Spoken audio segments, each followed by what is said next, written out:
السلام عليكم ورحمة الله وبركاته. جاي كبراتو يا دول الجامعة الملكات ሁላችሁም ሰላም ብያለሁ። እንግዲህ ከእስር ቤት መልእክታችን ማለት ነው ሁላችሁንም ይሄን መልእክት እስከመጨረሻው ሰምታችሁ ይሄን ድምጻችንን ሼር እንድታረጉ በጣም እንገናኛለን ሁላችሁም ማለት ነው። ያድም እስከመጨረሻው ስሙትና የራሳችሁን አስተባባሪነት እናንተ ማስተምጡ ለሰዎችም እንድረስ ሼር አድርጉልን ማለት ነው በየቦታው አሁን እዚህ ጅዳ ኩመይሲ ያለው ችግር በጣም ከባድ ችግር ነው።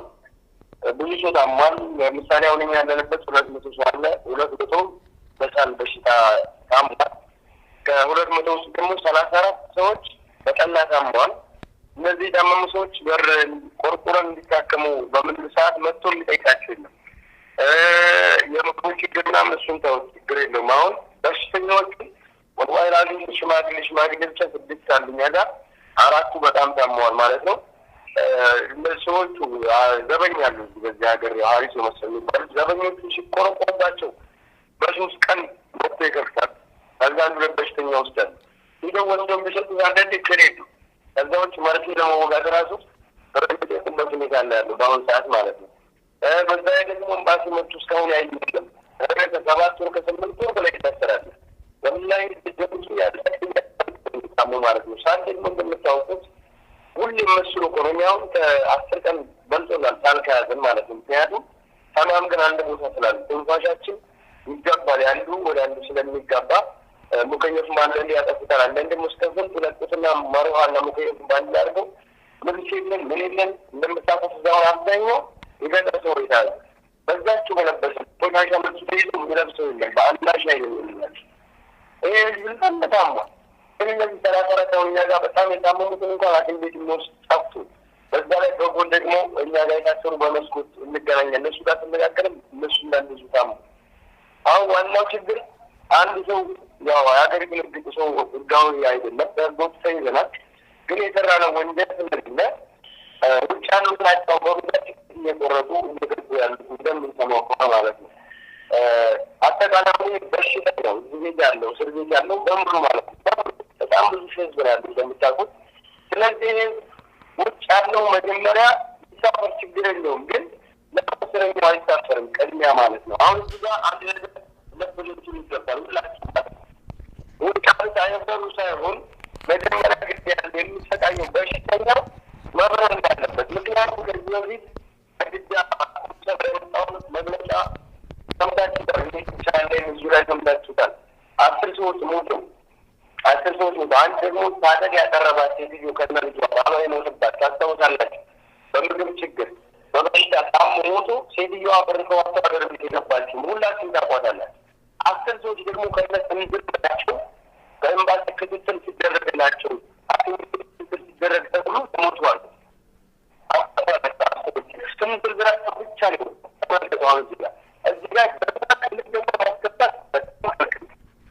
በጣም ነው ወደዋን ያለን እሷራም የተሰበረ እንደ ሁለት አጣጣም ወደመቶ አምሳሪያ አደረጉ ነው የሚሸጡልን ማለት ስንታጋችን አስገብተን በሱ ነው የምንጠቀመው ማለት ነው ምንታችን የምናስብ ያማራውን ዋና ነገር እዚህ ያለው መንግስት ትኬት ቆርጦ ሊግቡ ካለ ሊግቡ ችግር የለውም እኛ ፈቃደኛ ሁሉም ብር ተቸግሮ ሳይሆን ውጭ ያለው የሚዘረው ቁራጥ የሚሉ ከሆነ ትኬት ቁራጥ የሚሉ ከሆነ ካላል እኛ በግላይ ሁላችን ወላሂ ሁሉ እየሳለ ነው አንጎ ግን ትኬት ቁራጥ የሚሉ ከሆነ በዚህ ያለው ትኬት ቁራጥ እንዲህ ያደርጉ ችግር የለም እኛ ካፈል ቆርጠን ባሲ ወጣ አዘጋጅተን ብር ከፈልኩ ካፈል ችግር የለም ከዛው ግን ሌላ አማራጭ የለም ምክንያቱም ሀገር እንዳንገባ እንደምታውቁት በወጣት ላይ ምንም አይነት እንቅስቃሴ የለም ሶሻል ሚዲያ ላይ ፍሪ የለም ከዛኔ የሚሰራው ሰው የደከሙት ሰዎች የሚያከላክል ተቃላተ ተቀጥቷል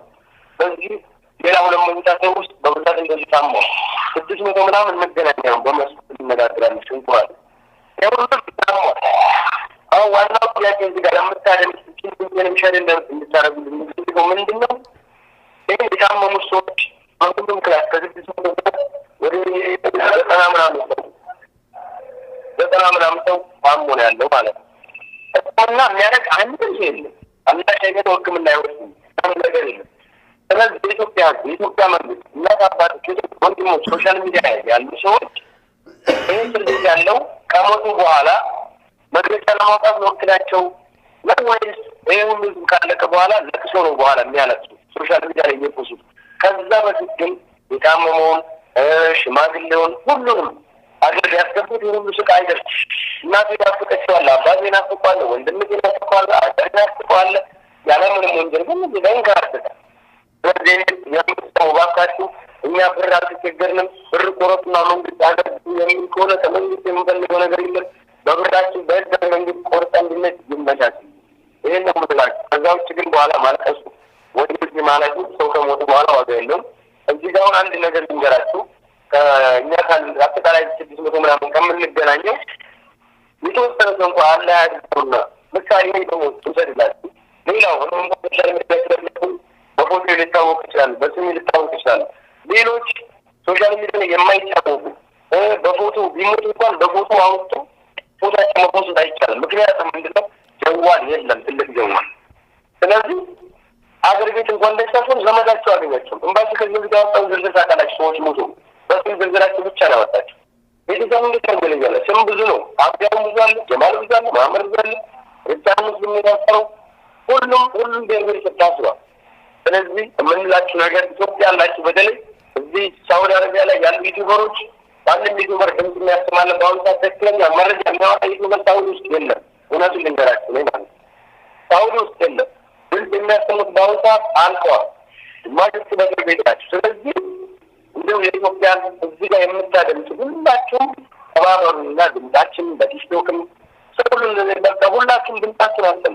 ከዚህ በፊት አንድ ነገር የፈጠረው ነገር ታውቃላችሁ። ሁሉም ሰው ሲጮህ ብዙ ነገር ተፈጥሯል። አሁን ሰዓት ላይ ግን ከኢትዮጵያ ጀምሮ እስከ ሳውዲ ጁባ ሚዲያ ተጠቃሚ ቲክቶክ የሚጠቀሙ ዝምታን ከመስመር ብታሰሙልን መልካም ነው። እኛም ባለን አቅማውን ምሳሌ የሜትር የሸዋው ስልክ አለ ልነግራችሁ እችላለሁ። ግን የምታውቁትም ካላችሁ ብትደውሉ ብዙ መረጃ መውሰድ ይቻላል፣ ማግኘት ይቻላል። ላባካችሁ ድምጻችንን አሰሙልን። ከፍለን መውጣት መንግስትን ከአመቻቸ አመቻችልን የመክፈል ችግር ይገብልም። ምክንያቱም ወንጀል በሚባሉ ነገሮች የሰራ የለም። በጠባቂዎች የተያዘ በመጠበቅ ደግሞ የአንቢያዎች የረሱሎች ስራ እንጂ ሌላ ወንጀል አይደለም ማለት ይሄን እነሱ ሳውዲዎችን ያውቁታል። ያማኔ እኛ የሳውዲ መንግስት የበደለን ነገር ለምን ይችላል ሀገሪቱ ላይ ህጎቹ እንዳይቀመጥ ፈልገዋል። ሌላምቻውን መያዝ ይዘዋል። መያዝ መብታቸው፣ ሀገራችን ውጡ ማለት መብታቸው። የኢትዮጵያ መንግስት ግን የማይቀበልበት ጉዳይ ምንድን ነው? ሀገር ቤት ችግር እንዳለ ይታወቃል። ሀገር ቤት ችግር ቢሆንም ይሄ እዚህ ባሉ ውስጥ አሁን አንዱ ልጅ ቤተሰቡን አጥቷል። በእስር ቤት ብዙ ቆዝሙ እያዘነ ነው። ቤተሰቡ ደግሞ እያስበ ነው። ከላይ ያላማጣ አካባቢ ያሉ ልጆች ደግሞ እንዳለ ቤተሰባቸው 8 ወር አግኝተዋል። በጣም በሀሳብ ናቸው። ምግብ በዛ ላይ አንድ ኩርዝ አለች። ኩርስና ራት ላይ የምትበቃላችሁ አንድ ኩርዝ አንድ ኩርዝ ነው። ማንም ድዋችን በዛለሰው ትችላላችሁ። ያችን አንድ ኩርዝ በላላችሁ ምሳ ላይ ነጭ ወዝ ይባልላችኋል። ባንጋ ላይ ፈረፈረ ኋላል ይህን ያለው ነገር።